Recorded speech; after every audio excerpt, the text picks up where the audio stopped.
Volta no oferecimento da Clínica Proteus e dos laboratórios Plínio Bacelar com o Folha no Ar, primeira edição, desta sexta-feira, dia 4 de setembro de 2020. Desde já agradecendo a você aí pela audiência, pela participação, interagindo aqui conosco em nossa página no Facebook, Folha FM 98,3, né? E tem também, daqui a pouco você vai poder acompanhar este programa em podcast. Eu trago o bom dia do professor Roberto Rosendo, economista, diretor da UF Campos, para bater um papo conosco hoje. Eu trago o bom dia, agradeço pela presença, professor, de antemão, e já dou as boas-vindas, e na sequência o Aloysio já starta essa pauta aí para a gente saber um pouco mais o que o senhor pensa sobre essa crise e essas alternativas aí para a nossa região. Bom dia, professor Roberto Rosendo, seja bem-vindo aqui ao Folha no Ar, primeira edição. Bom dia, Marcelo, bom dia, Aloysio, bom dia a todos os ouvintes da Folha no Ar.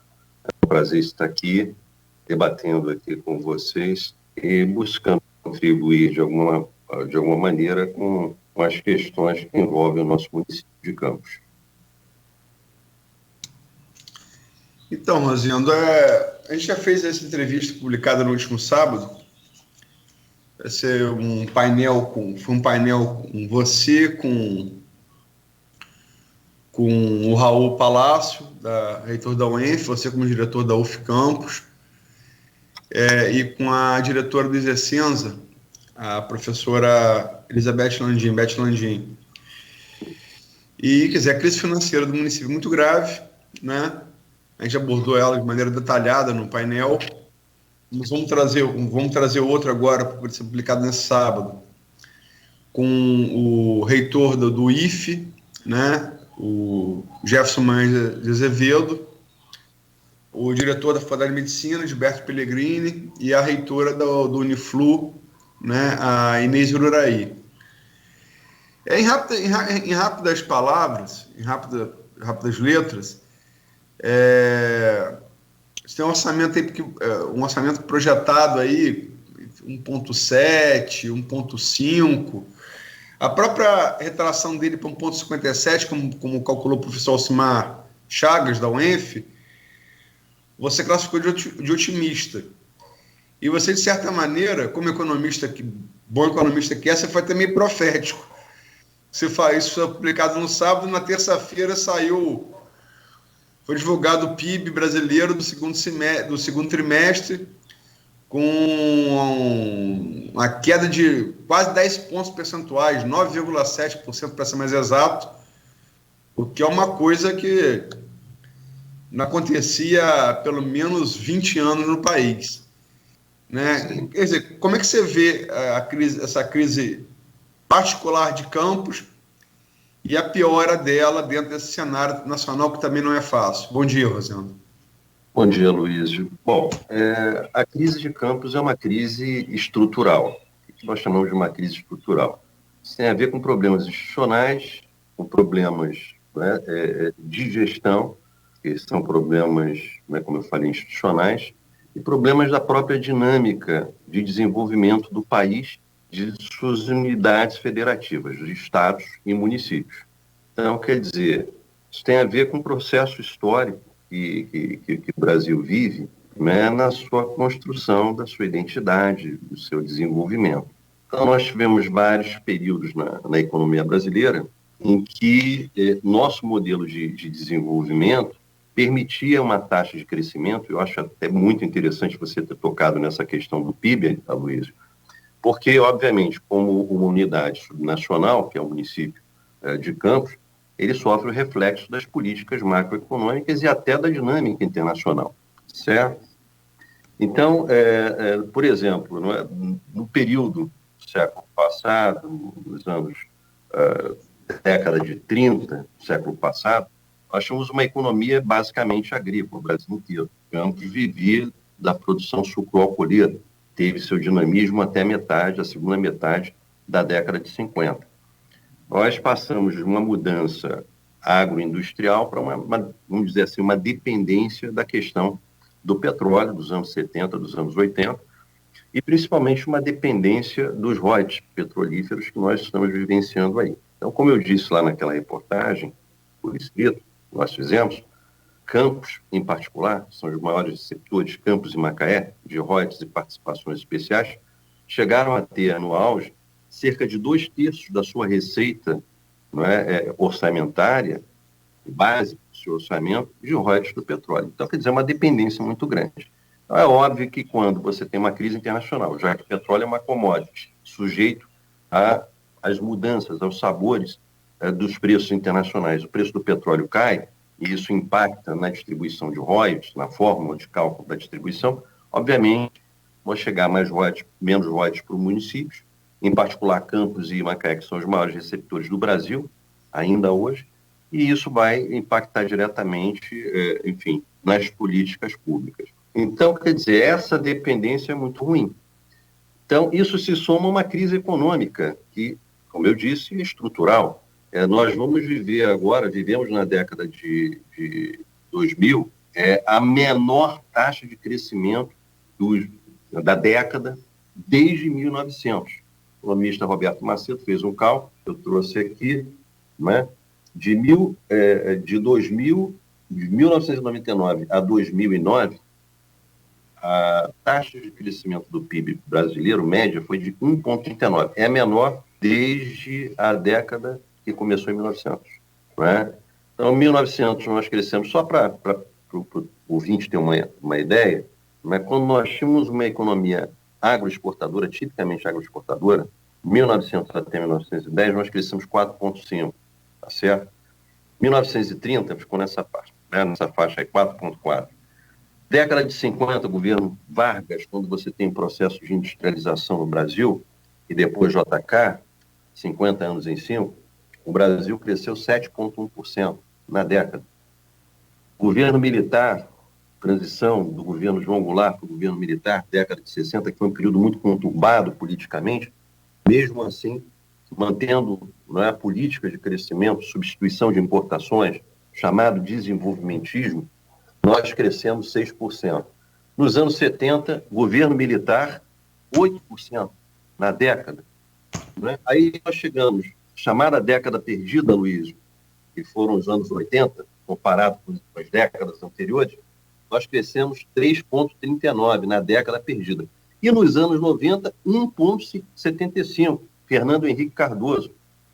Collor, Fernando Henrique Cardoso. Por todas essas crises, no governo Lula, né, 2000 a 2009, 3,39%, e agora, governo Dilma. E pegando agora o governo Bolsonaro, nós vamos aí a 1,39%. É a pior taxa de crescimento do PIB. O que significa isso? Não é a produção de riqueza. Se o país não cresce, você não pode dividir, não é aquela fórmula lá atrás que o Delfim Neto falava, não é? Então, somente. Não basta você crescer o bolo para dividir, mas a condição, condição sine qua non, que a economia cresça para você ter condições de fazer políticas públicas e dividir o bolo. 1,39% é péssimo.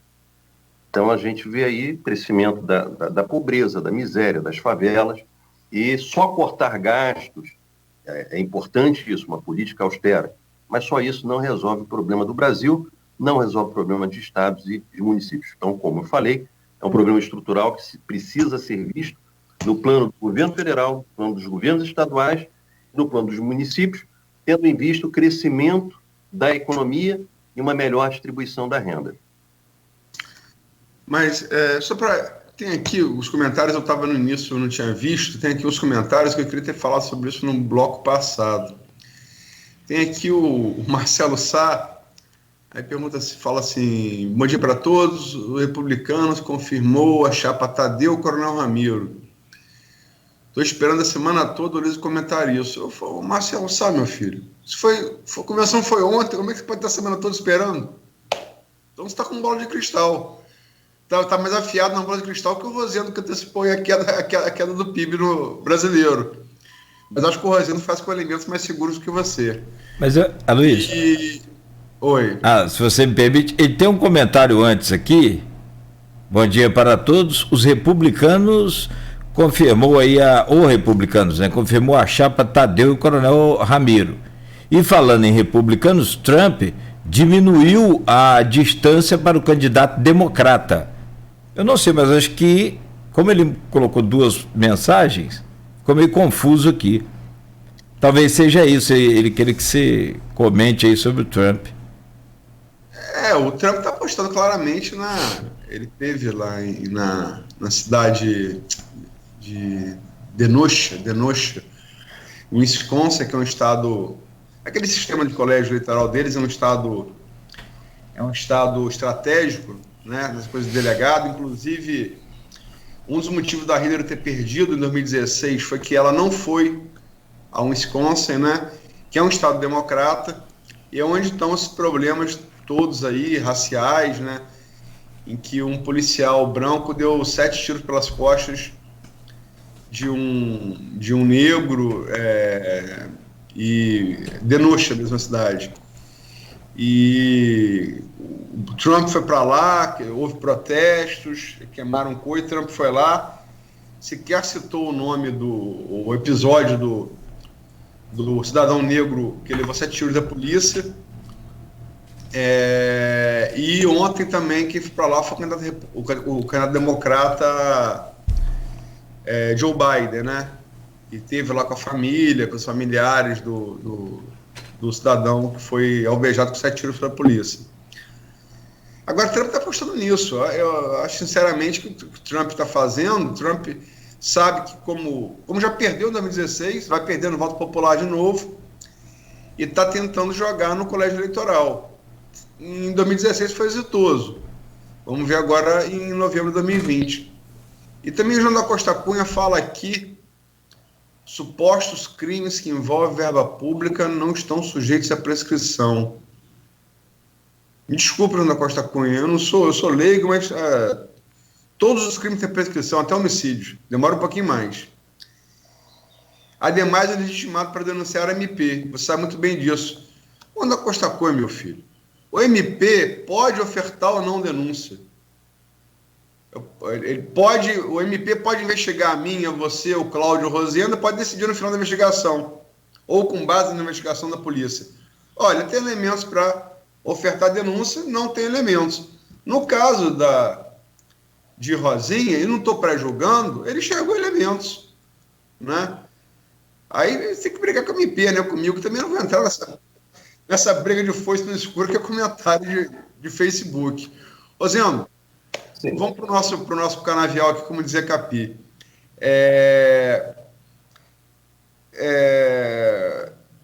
Logicamente que Campos tem integrado ao Brasil, a crise que afeta o Brasil afeta Campos.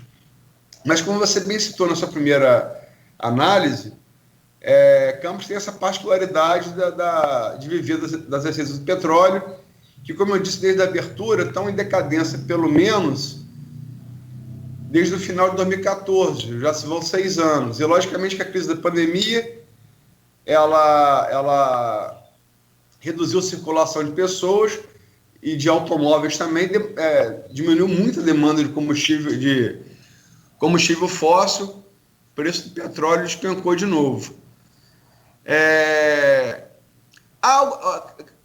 Campos tem uma alternativa para além dessas receitas que são tão variáveis pelos motivos pelos quais você colocou, eu coloquei e a gente já sabe?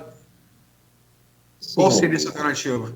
O Campos tem alternativa, e aí a gente sempre faz essa analogia de Campos com o estado do Rio de Janeiro com o Brasil.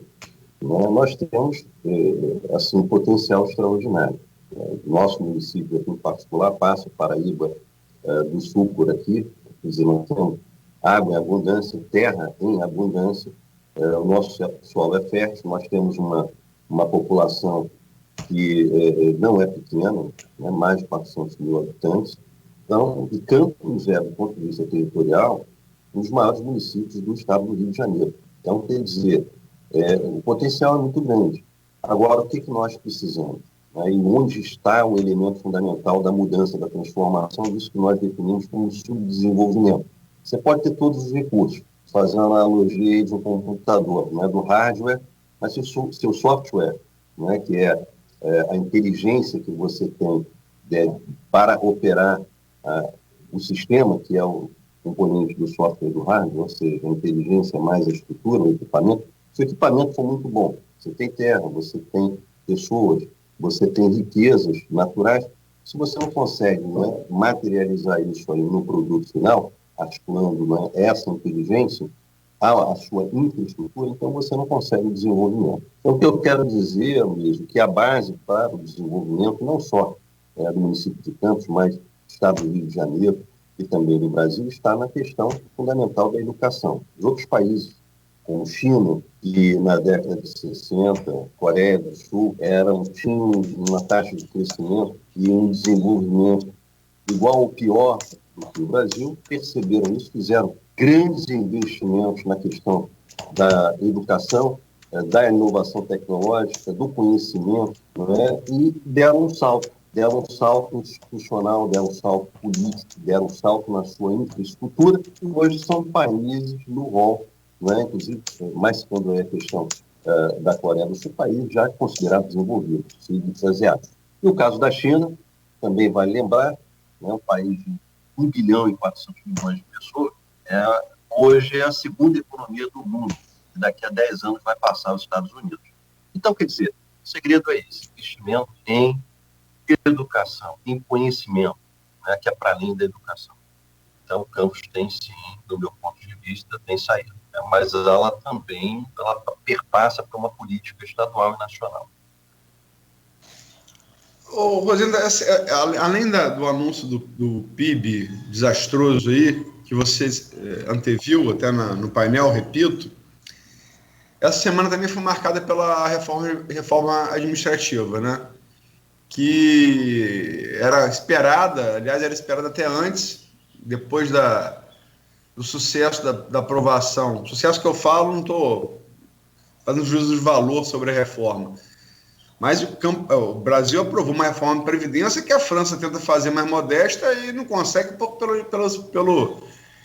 pelas reações da sociedade na rua, protestando. Depois do sucesso que foi para o governo a aprovação da reforma previdenciária, se esperava que na sequência se fizesse a tributária, a administrativa. E a gente sabe que Bolsonaro, o presidente Jair Bolsonaro, ele temia, desde 2019, que a reforma administrativa gerasse protestos por conta dos protestos gerados no Chile, né? Que marcaram aí o ano passado. E ele anunciou terça-feira, no mesmo dia que foi anunciado o PIB, né, do segundo trimestre do ano, ele anunciou que ia mandar a reforma administrativa e mandou na quinta, como de fato mandou ontem, né? E ninguém pode acreditar que essa reforma foi feita em 2 dias. Ela estava pronta há algum tempo ali no governo, e Deus sabe por que não foi enviada. Também não estou defendendo reforma, não estou fazendo juízo de valor, estou narrando fato. Claro. E a gente sabe que a questão do servidor, da folha de pagamento do servidor, né, falamos de previdência, aí, quer dizer, entra inativo, e falamos agora, reforma administrativa, entra, né, o ativo, que é a maior conta. Que a folha de servidor é o maior gargalo do orçamento de Campos, que está entrando no limite da LRF por essa queda de receita que a gente falou. Como é que você encara o contexto do servidor, seja na reforma do governo Bolsonaro, proposta pelo governo Bolsonaro, seja nesse... Quer dizer, grosso modo, você tem aí um orçamento de... Vamos botar 1,7, vamos botar 1,5, vamos botar menos, mas qualquer que seja esse valor, entre 1,7 e 1,5, ou menos até, cerca de 1,1 aí comprometido com folha de pagamento. Como é que a gente chega ao final dessa equação? Luiz, isso é uma situação de curto prazo, delicado. Estados, União, Estados e municípios são regulados, como eu falei, por leis que precisam ser cumpridas. E aí você citou o exemplo de gestores públicos que são, digamos assim, acionados pelo Ministério Público Federal, Ministério Público Estadual e até municipal. Então, o gestor ele precisa cumprir as questões legais, inclusive as questões do orçamento. E a lei de responsabilidade fiscal está aí exatamente para regular essa questão dos limites de comprometimento do orçamento público com o pagamento de despesas de custeio, entre elas a questão do pagamento de salário. Então, o comprometimento máximo pela lei de responsabilidade fiscal é de 60% do orçamento com o pagamento de salários. Do ponto de vista da reforma administrativa, é importante, o país ele está se desenvolvendo, está na sua dinâmica. Eu diria que pela taxa de crescimento do PIB a gente está regredindo, né? Então, quer dizer, mas a população cresce e demanda mais serviços, e o Estado precisa dar respostas. Então, quer dizer, você ter um aparato de serviço público para dar resposta é condição sine qua non para atender as demandas da população. Então, você tem esse paradoxo. Você precisa reduzir os custos de gestão, ou seja, o custeio, que tem o comprometimento da mão de obra, e, ao mesmo tempo, precisa ofertar serviços para atender a população. Segurança, saúde e por aí vai, habitação. Bom, no caso da reforma administrativa, o que a gente tem percebido como um viés de política, inclusive do atual ministro Paulo Guedes, é o seguinte: vamos acertar as contas públicas, que é importante, você tem que estar dentro da lei, mas eu percebo que falta um olhar na questão do crescimento. A ideia, inclusive do ponto de vista da teoria que o Paulo Guedes segue, é uma visão monetarista e muito liberal, eu diria até de um liberalismo muito radical, não é de que o mercado vai resolver os problemas de crescimento, esse movimento do país, se você ajustar as contas. Então é importante ajustar? Sim. Agora, que reforma é essa que nós vamos fazer? Isso tem que ser discutido no Congresso Nacional. Ver a proposta do governo, vamos ver. Ela não pode ser uma reforma que penalize, do meu ponto de vista, viu, Aloysio, a oferta dos serviços públicos. Nem no governo federal, na proposta do governo federal, que vai impactar estados e municípios, e nem a reforma que o município de Campos vai precisar fazer, certamente vai precisar enxugar esta folha de pagamentos, principalmente, lamentavelmente, com terceirizados, né, porque tem que estar dentro da lei. Sabemos que isso aí gera um impacto enorme na população, inclusive na prestação de serviços. Por quê? Porque, obviamente, né, há um efeito de encadeamento. As pessoas que recebem salários da prefeitura são as pessoas que vão comprar lá no alimento, vão né, no pequeno comércio, ativar ali aquelas comunidades da periferia. Por quê? Porque Campos, como a maior parte dos municípios no Brasil, por essa questão estrutural que eu falei, constitui-se, né, um dos maiores empregadores do município. Então, quer dizer, essa é uma situação social, uma situação econômica. Então, é um planejamento de curto prazo para você entrar dentro da lei, mas tem que ter um planejamento de médio e longo prazo para que a economia local se diversifique, cresça, possa oferecer serviços de qualidade à população, ou seja, devolver os impostos que a população paga em termos de serviços, em termos de segurança, de saúde, de habitação, e, ao mesmo tempo, estar dentro da lei.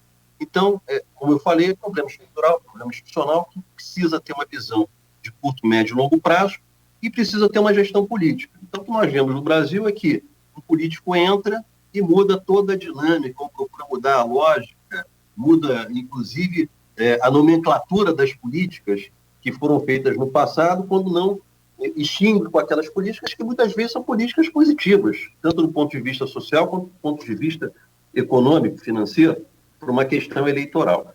É uma mudança importante que nós precisamos fazer para não incorrermos na situação que nós estamos vivendo hoje. Dos países em desenvolvimento lá da década de 60, ficamos para trás.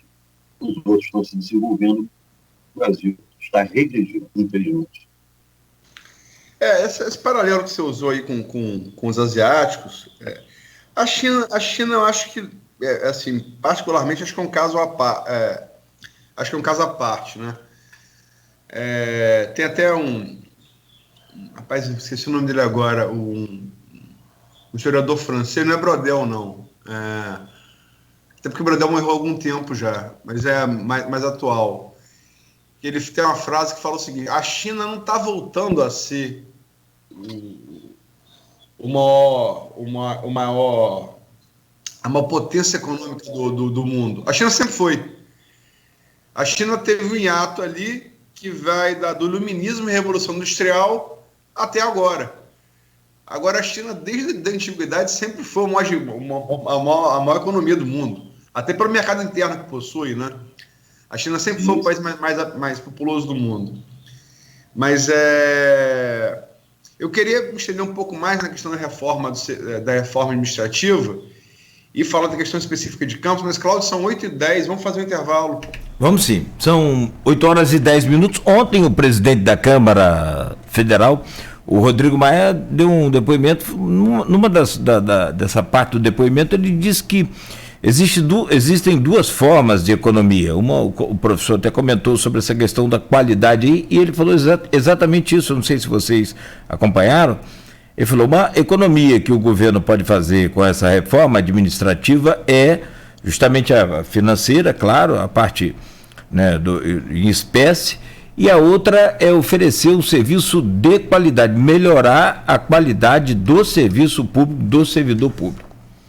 E essa, segundo ele, seria também uma outra forma de economia. São 8h10 em Campos, nós vamos ao intervalo. Você ouve o Folha no Ar, primeira edição, aqui pela Folha FM, oferecimentos laboratórios Plínio Bacelar e Clínica Proteus. Quando se pensa em exames laboratoriais,